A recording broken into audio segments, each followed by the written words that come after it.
This is epic tale of a man who dared to defy gods and monsters.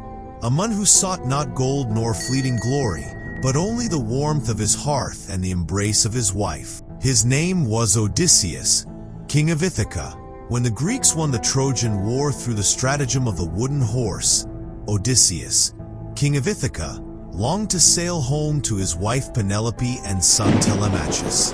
Yet his journey became a trial of gods and monsters, lasting 10 years beyond the war itself. The sea had been cruel, tossing Odysseus and his fleet from wave to wave until the men's arms grew heavy as stone. At last, the wind carried them to a gentle shore. No jagged cliffs guarded this island, no thunder of surf upon the rocks. Instead, soft meadows stretched to the sea, golden with flowers that swayed in a warm, drowsy breeze. The people here were not warriors nor farmers, but eaters of lotus. They offered fruit to the strangers with smiles serene, as though no sorrow had ever touched them. The lotus was pale as ivory, its petals tender, its taste honey-sweet. Whoever ate of it forgot the weight of years, forgot Ithaca and Penelope and Telemachus, forgot even the sound of the sea. Some of Odysseus's men tasted it. Their eyes grew unfocused. Their oars slipped from their hands. "Why sail further?" they whispered dreamily. "Here is peace. Let us remain." Odysseus felt fear grip him. "No," he said, stern as iron. He dragged the men back to the ships as they wept and struggled, longing for the lotus. He bound them fast to the benches and ordered the others to row. As the oars struck the sea, the next land was stranger still. Great cliffs rose from the water, pocked with caves like the lairs of beasts. Here lived the Cyclopes, giants with one eye, wild and lawless, who knew nothing of councils or cities, but dwelt apart, each in his cavern, herding flocks. Odysseus and 12 men came ashore and found a vast cave. Cheeses lay stacked in baskets, skins of milk foamed on the floor, and the smell of sheep filled the air. His men urged him, "Let us take what we can, food and flocks, and be gone." But Odysseus, curious and bold, said, "No, let us wait for the master of this house, and see what manner of man he is. Perhaps he will give us guest gifts." Night fell, and the master came. Polyphemus was his name, a giant towering as a pine, with a single eye blazing in his forehead. He rolled a stone before the cave's mouth, a boulder so huge that 20 wagons could not move it. He saw the strangers and demanded, "Who are you?" "Traders, pirates." Odysseus, remembering the law of hospitality, answered, "We are Achaeans, blown from Troy. We beg you for kindness, as the gods command." Polyphemus laughed, a sound like rocks breaking. "We Cyclopes care nothing for Zeus or gods. My strength is my law." And without another word, he seized 2 of the men and smashed them against the ground. He devoured them raw, their cries echoing in the cave. Horror filled the survivors, yet escape was sealed by the stone. 4 days they endured as the giant feasted, each night snatching more men. But Odysseus's cunning did not falter. He offered the Cyclops strong wine from his stores. The giant drank deep, his one eye growing heavy. "Ah, sweet drink," he rumbled. "Tell me your name, stranger, and I shall give you a gift." "My name is Nobody," Odysseus said. "Then my gift is this: I will eat you last," Polyphemus muttered, and he collapsed in drunken sleep. Odysseus and his men seized a stake, sharpened it in the fire until it glowed, and drove it into the giant's eye. The cave shook with his roar. He tore the stake away, blind and bleeding, and shouted for help. The other Cyclopes called from their caves. "Who hurts you, brother?" "Nobody. Nobody blinds me," Polyphemus cried. And so they went away, muttering. At dawn, Odysseus bound his men beneath the bellies of the sheep. When the blind giant felt the animals pass, he stroked their backs, never knowing the men clung below. So they slipped from the cave and reached their ship. As they rowed away, Odysseus's pride betrayed him. He called across the water, "Know this, it was not Nobody who blinded you, but Odysseus of Ithaca. Then Polyphemus raised his hands to the sky and prayed, "Father Poseidon, hear me. If it be your will, let Odysseus never reach his home. But if fate commands he come, let him arrive late, broken, with sorrow upon sorrow, alone among strangers." Poseidon heard, and the sea boiled in answer. From that moment, the god of the sea was Odysseus's enemy. From the land of the Cyclopes, Odysseus's ship drifted until it reached the floating isle of Aeolus, warden of the winds. The cliffs of the island shone like bronze, and walls of gleaming stone encircled the palace. Inside, the air was alive with the whistling voices of every wind, gentle breezes, wild gusts, and roaring tempests, all bound and tamed by Aeolus, the master of the air. Aeolus welcomed Odysseus kindly, listening to the long tale of Troy and of Polyphemus. For a month, the weary crew rested in his hall, feasting on rich meats and golden wine. When the time came to depart, Aeolus gave Odysseus a parting gift, a leather bag, tightly bound, in which he had trapped all the storm winds, leaving free only the fair breeze to speed them toward Ithaca. 9 days they sailed, smooth and straight, until Ithaca's dark shores rose upon the horizon. Odysseus, exhausted from long watching, fell into deep sleep. Then envy and greed stirred among his men. They whispered, "Surely this bag holds gold, treasure he hoards while we hunger." With secret hands they opened it. The storm winds leapt free, shrieking with fury. The sea rose in mountains, the ship spun like a leaf, and Ithaca vanished into cloud. When Odysseus awoke, the sails were torn, the oars broken, and his men cowered in despair. They were carried back to Aeolus, but this time the wind god turned away, his face stern. "Surely you are hated by the gods," he said. "I dare not aid you further." And the doors of his palace closed. Days of hardship followed. At last the battered ship found a narrow harbor between high cliffs. It seemed a place of safety, so the fleet entered, every vessel but Odysseus's, which he wisely moored outside. On shore they met a maiden at a well, who led them to her father's hall. But the king of that land was a giant, one of the Laestrygonians, fierce man-eaters. With a roar he seized a man and devoured him on the spot. His people came rushing, towering over the cliffs, hurling boulders like hail. They smashed ships, speared sailors, feasted on their flesh. Only Odysseus's ship, still outside the harbor, escaped. With frantic rowing they fled, leaving behind the wreckage and the cries of the devoured. Out of 12 ships, only one remained.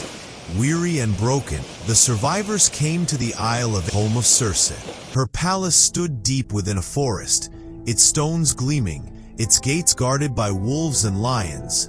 Once men, now bewitched. Yet they fawned like tame hounds, wagging their tails at the strangers. Half the crew entered Circe's hall. She welcomed them with food and wine, but the cup was drugged. When they drank, she struck them with her wand, and their bodies twisted, snouts and bristles growing where faces had been. They were transformed into swine. One man escaped to warn Odysseus. As he hurried through the forest, Hermes himself appeared, golden staff in hand. He pressed into Odysseus's palm a magical herb, moly, white as snow with a black root. "Take this," said Hermes, "and Circe's spells will have no power over you." Odysseus strode into the palace.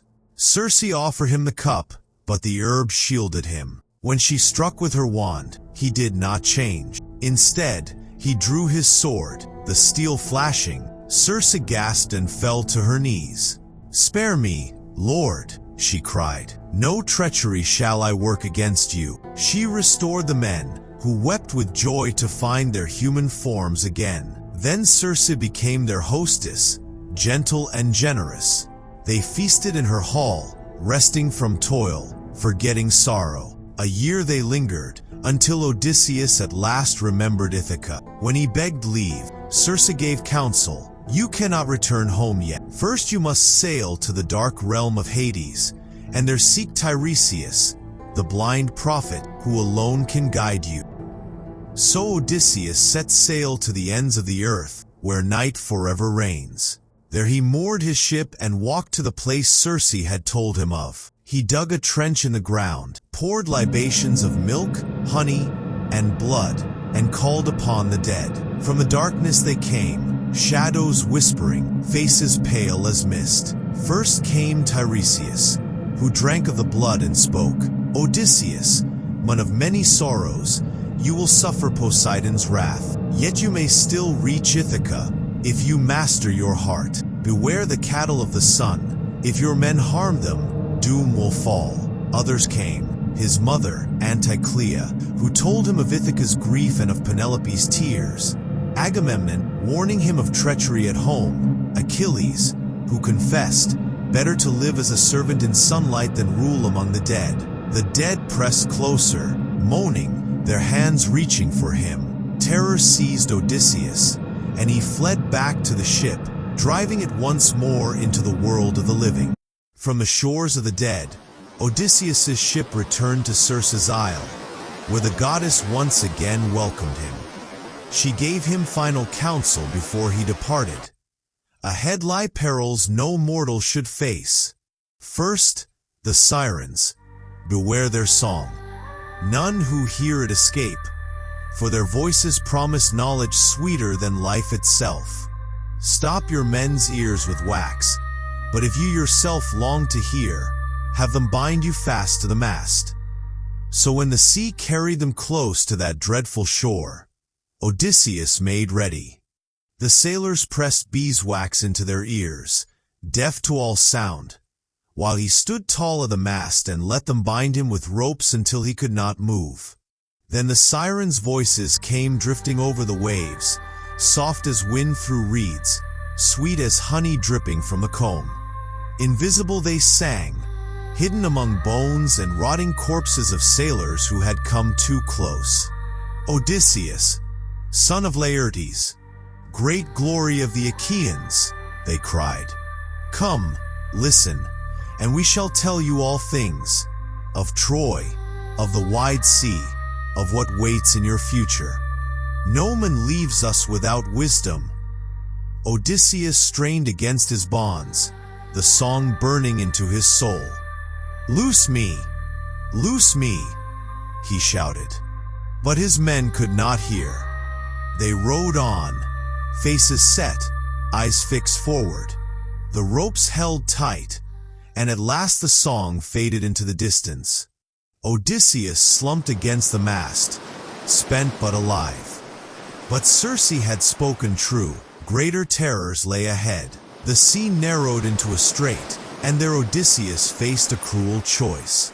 On one side, Charybdis, the devourer of the sea, sucked down the waves into her gullet and spewed them forth again in thunderous ruin. On the other side lurked Scylla, a monster with 6 long necks, each ending in a snapping head, each hungry for flesh. No path was safe. Odysseus remembered Circe's warning. Better to lose 6 men to Scylla than all to Charybdis. He steered close to the cliffs where Scylla dwelt, his heart heavy. The sailors rowed, their eyes on the boiling whirlpool. They did not see death above them. From the rocks Scylla darted, faster than a hawk. 6 necks struck down at once, seizing 6 screaming men from the decks. Their arms flailed, their voices rang out, calling Odysseus's name as she carried them aloft. Then she devoured them whole. Odysseus wept as he had not even upon the field of Troy. But he could not save them. He gripped the tiller, teeth clenched, and drove the ship onward through the strait, until the sea widened and the horror was left behind. Wearied to their bones, the survivors reached the island of Thrinacia, where the golden herds of Helios the sun grazed. Odysseus warned his men, his voice stern, by the spirits of the dead, by Tiresias' word, harm not these cattle, to do so is doom. For a month, storms pinned them there, food dwindled, hunger gnawed at their bellies. While Odysseus prayed to the gods in solitude, his men muttered among themselves. At last, driven mad by need, they slew the sacred cattle and roasted their flesh. The smell rose to the sky. Helios, enraged, cried out to Zeus, "If you do not punish them, I will bring my light down to Hades." Zeus swore vengeance. When the sea at last calmed, the men launched the ship. But as they sailed, the god's thunderbolt split the mast and shattered the hull. Flames leapt, waves swallowed them, and all were drowned. Only Odysseus clung to a broken spar, tossed like driftwood upon the raging sea.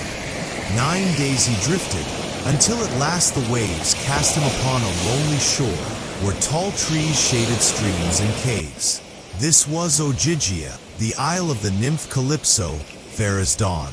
She found him half dead, carried him to her hall, and nursed him back to life. Calypso loved him. She offered him her bed, her hearth, even immortality itself if he would remain. For 7 years he lived in her care, clothed in fine robes, feasting on her food, yet always his heart looked westward across the waves. By night he lay sleepless, staring at the sea, longing for Penelope. At last Zeus took pity. He sent Hermes with his command. Calypso must release him. She wept, yet obeyed. She gave Odysseus an axe to fell trees and build a raft. She filled it with food and wine, kissed him farewell, and watched him vanish over the horizon. But Poseidon was not done. He raised a storm that shattered Odysseus's raft. The waves dragged him under, tore the planks apart. By the favor of the goddess Ino, who gave him her veil to keep him afloat, he crawled half-drowned onto a sandy shore. This was Scheria, land of the Phaeacians. Princess Nausicaa found him, clothed in rags, and led him to her father, King Alcinous. There Odysseus told the tale of all his wanderings, from Troy to that very day. The Phaeacians marveled, and Alcinous, moved by pity, gave him a ship and gifts of gold. While Odysseus slept on its deck, the Phaeacians rowed him swiftly across the sea and laid him at last upon the shore of Ithaca. When he awoke, he did not at first know his land. Mist lay thick, the trees strange to his eyes. But Athena appeared, smiling, and told him he had come home at last. She cloaked him in the guise of a beggar and sent him to the hut of his loyal swineherd, Eumaeus. There Odysseus revealed himself to his son Telemachus, now grown tall. Tears fell between them as they embraced, father and son reunited. Together they plotted the suitors' doom. In the halls of Ithaca, Penelope faced the suitors, men who devoured Odysseus's wealth and pressed her daily to choose a husband. At last she declared a contest. I shall wed the man who can string Odysseus's great bow and shoot an arrow through 12 axe heads. One by one the suitors tried, grunting and sweating, but none could bend it. Then the beggar asked to try. The suitors laughed, but Penelope, remembering the old ways of hospitality, allowed it. Odysseus took the bow, turned it in his hands, and strung it with ease.